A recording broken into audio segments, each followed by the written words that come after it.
Hello, my name is Rachel and I'm here with my review for A Darker Shade of Magic by Victoria Schwab. I originally read this book last year, but because the sequel is getting ready to come out, I gave it a reread in January and I loved it just as much.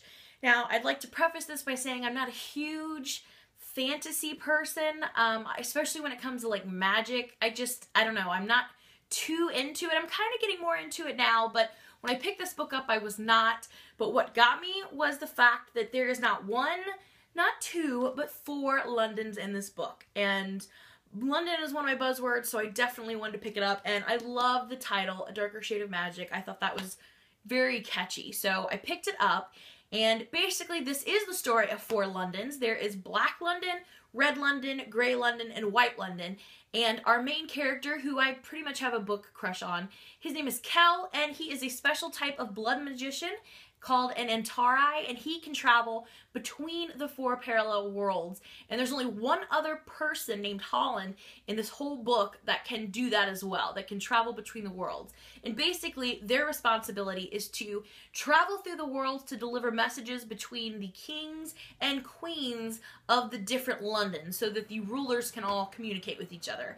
And while Kel is doing this, he has a tendency to smuggle back little artifacts from the other Londons, which is not allowed. And one day, he smuggles the wrong thing. And while he's running, he literally runs into our other main character, whose name is Lila Bard. She's kind of a badass cutthroat type. And although they don't really trust each other or get along at the beginning, they do kind of work together to try to get this relic that Kel stole out of Red London. And I'm not doing it justice with my summary, so please check it out because it is amazing. I would say my absolute favorite thing about this is Victoria Schwab's writing.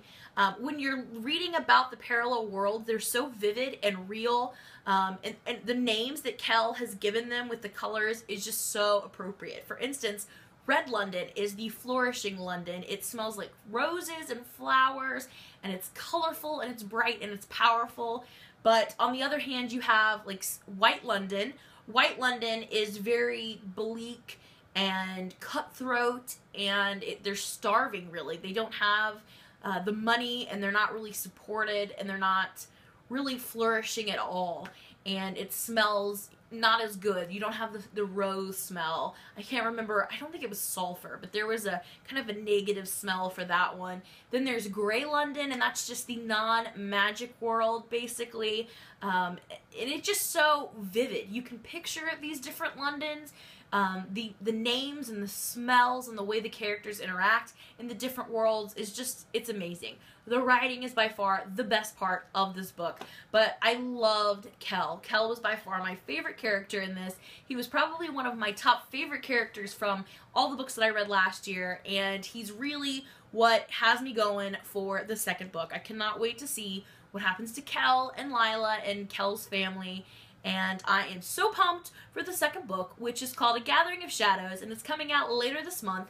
And I am scheduled to go see Victoria Schwab at one of her book signing stops, and I am so pumped. So stay tuned to my channel. Hopefully in the future, in the near future, I will have a review of the sequel to this book up on my channel. And if you've read this, please let me know what you think down below. I'd love to hear what you think. And I will see you again soon with another video. Thanks for watching. Bye for now.